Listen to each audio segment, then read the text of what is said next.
വിശദമായി കടക്കാം. എന്താണ് ലീഗ് രാഷ്ട്രീയത്തിൽ നടക്കാൻ പോകുന്ന സുപ്രധാന നീക്കമെന്നും കൂടിയാണ് നമ്മൾ വിശദമായി പരിശോധിക്കുന്നത്. വരുന്ന നിയമസഭാ തെരഞ്ഞെടുപ്പിൽ 3 തവണ MLA ആയവർ മത്സരിക്കേണ്ടതില്ലെന്ന വ്യവസ്ഥ നടപ്പിലാക്കാൻ മുസ്ലിം ലീഗ് ഒരുങ്ങുകയാണ്. മുതിർന്ന നേതാക്കളായ PK കുഞ്ഞാലിക്കുട്ടി, MK മുനീർ എന്നിവർക്ക് മാത്രമായിരിക്കും ഇക്കാര്യത്തിൽ ഇളവ് നൽകുക. വ്യവസ്ഥ നടപ്പിലായാൽ PK Basheer, Manjalamkuzhi Ali, NA Nellikunnu, N Shamsuddin തുടങ്ങിയ പ്രമുഖർക്ക് ഇത്തവണ സീറ്റ് ലഭിച്ചേക്കില്ല എന്ന പ്രധാനപ്പെട്ട കാര്യം കൂടി വരുന്നു. പല പ്രമുഖർക്കും ഇത്തവണ സീറ്റ് ലഭിക്കാൻ സാധ്യതയില്ല. ടേം വ്യവസ്ഥ കർശനമാക്കാൻ ഇത്തവണ മുസ്ലിം ലീഗ് ഒരുങ്ങുന്നു എന്ന സുപ്രധാനമായ വാർത്തയാണ് വരുന്നത്. 3 തവണ MLA ആയവർക്ക് ഇക്കുറി സീറ്റ് ലഭിക്കാൻ സാധ്യതയില്ല. അങ്ങനെയെങ്കിൽ 1 ഡസനോളം വരുന്ന പ്രമുഖർക്ക് ഇത്തവണ മാറി നിൽക്കേണ്ട സാഹചര്യം ഉണ്ടാവും. പക്ഷേ ഒടുവിൽ സമ്മർദ്ദത്തിന് വഴങ്ങുമോ? എന്താണ് ലീഗിന്റെ ആലോചനകൾ? വിശദമായി പരിശോധിക്കാം. CB അനുമോദ് ചേർന്നു. അനുമോദ്, എന്താണ് ലീഗിന്റെ ആലോചനകൾ? ടേം വ്യവസ്ഥ എന്നത് 3 തവണ MLA മാരായവരെ ഇത്തവണ മാറ്റി നിർത്താമെന്നതാണ്.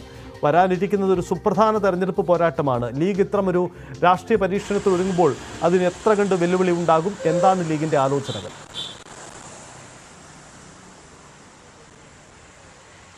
സജിത്ത്, മുസ്ലിം ലീഗിന് സ്ഥാനാർത്ഥി നിർണയം സംബന്ധിച്ച സമയത്തെല്ലാം തന്നെ ഒരുപാട് വിവാദങ്ങൾ അഭിമുഖീകരിക്കേണ്ടി വരാറുണ്ട്. പ്രത്യേകിച്ച് തുടർച്ചയായിട്ട് കുറേ പേർ മത്സരിക്കുന്നു, പുതുമുഖങ്ങൾക്ക് അവസരം കിട്ടുന്നില്ല, യുവാക്കൾക്ക് അവസരം കിട്ടുന്നില്ല, വനിതകൾക്ക് അവസരം കിട്ടുന്നില്ല. അത്തരത്തിലുള്ള ആക്ഷേപങ്ങൾ ലീഗിനെതിരെ എല്ലാ സമയത്തും ഉയരുന്നതാണ്. അപ്പോൾ ഇത്തവണ ഈ ഒരു 3 തവണ മത്സരിച്ചവർ, 3 തവണ MLA അവർക്ക് ഇനി അവസരം നൽകേണ്ടതില്ല എന്നൊരു സുപ്രധാന തീരുമാനം കൈക്കൊള്ളുന്നതോടെ ലീഗിനെ സംബന്ധിച്ച് കുറെ കൂടി പുതുമുഖങ്ങളെയും യുവാക്കളെയും ഒക്കെ സ്ഥാനാർത്ഥി പട്ടികയിൽ ഉൾക്കൊള്ളിക്കാൻ സാധിക്കുമെന്നുള്ളതാണ് പ്രധാനപ്പെട്ട കാര്യം. മാത്രമല്ല, കാലങ്ങളായിട്ട് ലീഗ് ഇത് ആവശ്യപ്പെടുന്ന ലീഗിലെ നേതൃത്വം ഒരു വലിയ വിഭാഗം ആവശ്യപ്പെടുന്ന ഒരു കാര്യം കൂടിയാണ്.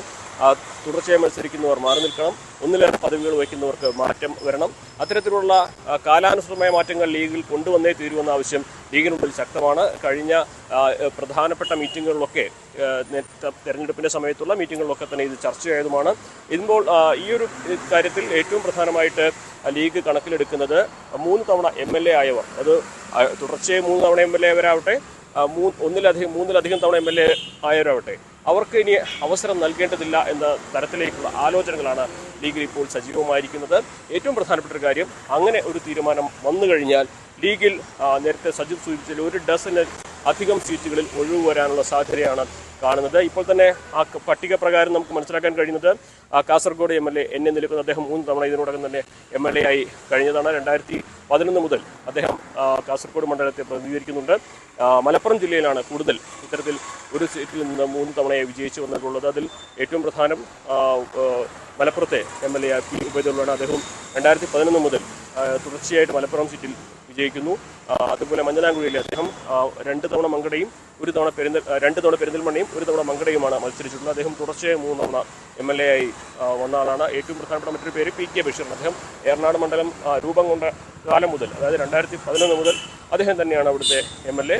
അദ്ദേഹത്തിനും ഈ ഒരു നീക്കം അല്ലെങ്കിൽ ഈ നിർദ്ദേശം നടപ്പിലായി കഴിഞ്ഞാൽ മാറ്റം വരുമോ എന്നുള്ളതാണ് അറിയേണ്ടത്. അതുപോലെ തന്നെ മണ്ണാർക്കാട് MLA ആയിട്ട് N ഷംസുദ്ദീൻ, അദ്ദേഹവും 2011 മുതൽ ആ മണ്ണാർക്കാടിനെ പ്രതികരിച്ച് നിയമസഭയിലെത്തിയ ആളാണ്. അത്തരത്തിൽ മുതിർന്ന നേതാക്കളുടെ പേരുകൾ തന്നെ ഈ ഒരു പട്ടികയിൽ ഉൾപ്പെട്ടിട്ടുണ്ട്. അതിന് പുറമെ KP മജീദിനെ പോലെയുള്ള മുതിർന്ന നേതാക്കൾ, അദ്ദേഹം ഇതിനോടകം തന്നെ 6 തവണ നിയമസഭയിൽ എത്തിക്കഴിഞ്ഞിട്ടുണ്ട്. ഇപ്പോൾ ഏറ്റവും അവസാനം തിരൂരങ്ങാടിയിൽ നിന്നാണ് അദ്ദേഹം എത്തിയിട്ടുള്ളത്. അപ്പോൾ ഈ ഒരു 3-ലധികം തവണ MLA അവർ മാറി നിൽക്കണമെന്നൊരു നിർദ്ദേശം നടപ്പിലാക്കുകയാണെങ്കിൽ, അങ്ങനെ ഒരു വ്യവസ്ഥ നടപ്പിലാക്കുകയാണെങ്കിൽ ഒരുപക്ഷെ അദ്ദേഹത്തിനും മാറി നിൽക്കേണ്ടതായിട്ട് വരും. ഇതിൽ ഈ ഒരു ഇളവ് നൽകുക പ്രധാനമായിട്ടും PK കുഞ്ഞാലിക്കുട്ടിക്കും MK മുനീറിനും തന്നെ മാത്രമേ ഉണ്ടാവുകയുള്ളൂ എന്ന വിവരങ്ങളാണ് നമുക്ക് ലീഗിൽ നിന്നും അറിയാനാകുന്നത്. അത്തരത്തിൽ മറ്റ് നേതാക്കൾക്കൊന്നും ഇത്തരത്തിലൊരു ഇളവ് നൽകാനുള്ള സാധ്യത കാണുന്നില്ല. ഇതിന് പുറമെ UA ലത്തീഫ് മഞ്ചേരി MLA, അതുപോലെ തന്നെ അദ്ദേഹത്തിന് ചില ആരോഗ്യ പ്രശ്നങ്ങളുണ്ട്. UA ലത്തീഫ് അദ്ദേഹം അടുത്ത തവണ മത്സരിക്കുന്ന കാര്യത്തിൽ സംശയമുണ്ട്.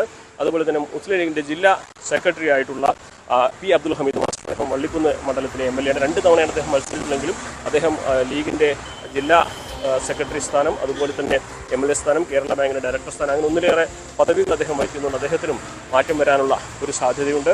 ഇത്തരത്തിൽ തുടർച്ചയായിട്ട് മത്സരിക്കുന്നവർ, അതുപോലെ മാറ്റം വരാൻ സാധ്യതയുള്ള സീറ്റുകളിൽ ഉള്ള MLA അല്ലെങ്കിൽ നിലവിലുള്ള MLA മാർ, അതിന് പുറമെ കഴിഞ്ഞ തവണ 10 ഇടങ്ങളിൽ ലീഗിന് തോൽവി പിണഞ്ഞിരുന്നു. ആ സീറ്റുകളിൽ തവണ 25 സീറ്റാണ് ലഭിക്കുന്നതെങ്കിൽ ആ സീറ്റുകളിലും പുതിയ ആളുകൾക്കുള്ള അവസരം. അപ്പോൾ ലീഗിൽ ഈ ഒരു ടേം വ്യവസ്ഥ നടപ്പാക്കുന്നതും അതുപോലെ തന്നെ ഒന്നിലേറെ തവണ മത്സരിച്ചവർ മാറി നിൽക്കണമെന്ന നിർദ്ദേശം നടപ്പിലാക്കുകയും ചെയ്താൽ 15-ലേറെ പേർക്ക് പുതിയ ആളുകൾക്ക് അവസരം കിട്ടാനുള്ള ഒരു സാധ്യതയാണ് കാണുന്നത്. അതിൽ യുവ നിരയിൽ നിന്നുള്ളവരുണ്ടാകാം, വനിതകളുണ്ടാകാം, അതുപോലെ തന്നെ മുൻപ് അവസരം